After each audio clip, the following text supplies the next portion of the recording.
It's a highly debated topic, the use of police-worn cameras, and whether that will help improve accountability and trust in police. And this week, we'll see them used in 3 different Toronto police divisions in the city.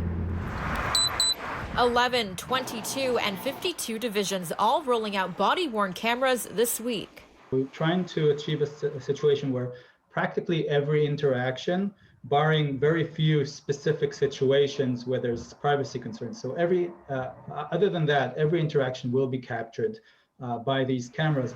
Situations like when an officer arrives for a call or when questioning someone as part of an investigation. Officials say the public can expect the cameras will be turned on. Are there any repercussions if they're not turned on during these type of interactions? Yes. So part of the policy establishes or requires the chief to establish a very clear discipline framework, and that's in the procedure that is also made public. I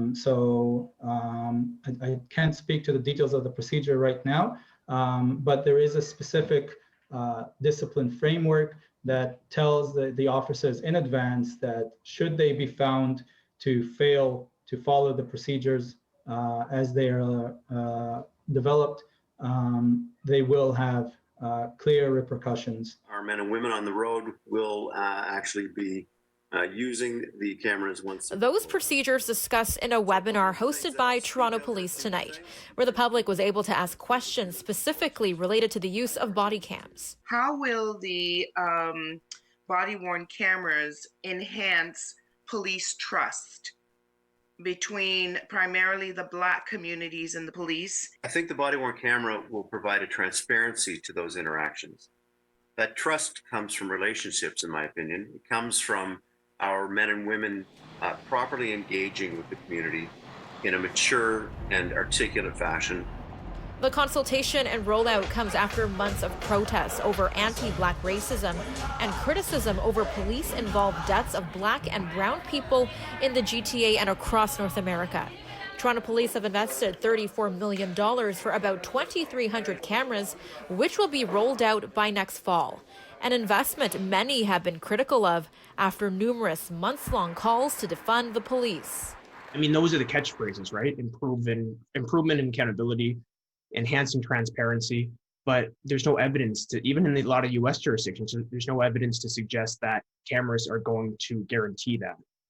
Experts believe for the cameras to work as they should, Toronto Police will need to measure accountability. But the question remains, just how will they go about doing that? It's an easy kind of Band-Aid solution that looks good, and the politicians will jump on that, it's going to improve accountability, transparency. Those are what we hear most often, but there's no evidence to back up that it's going to do that at all.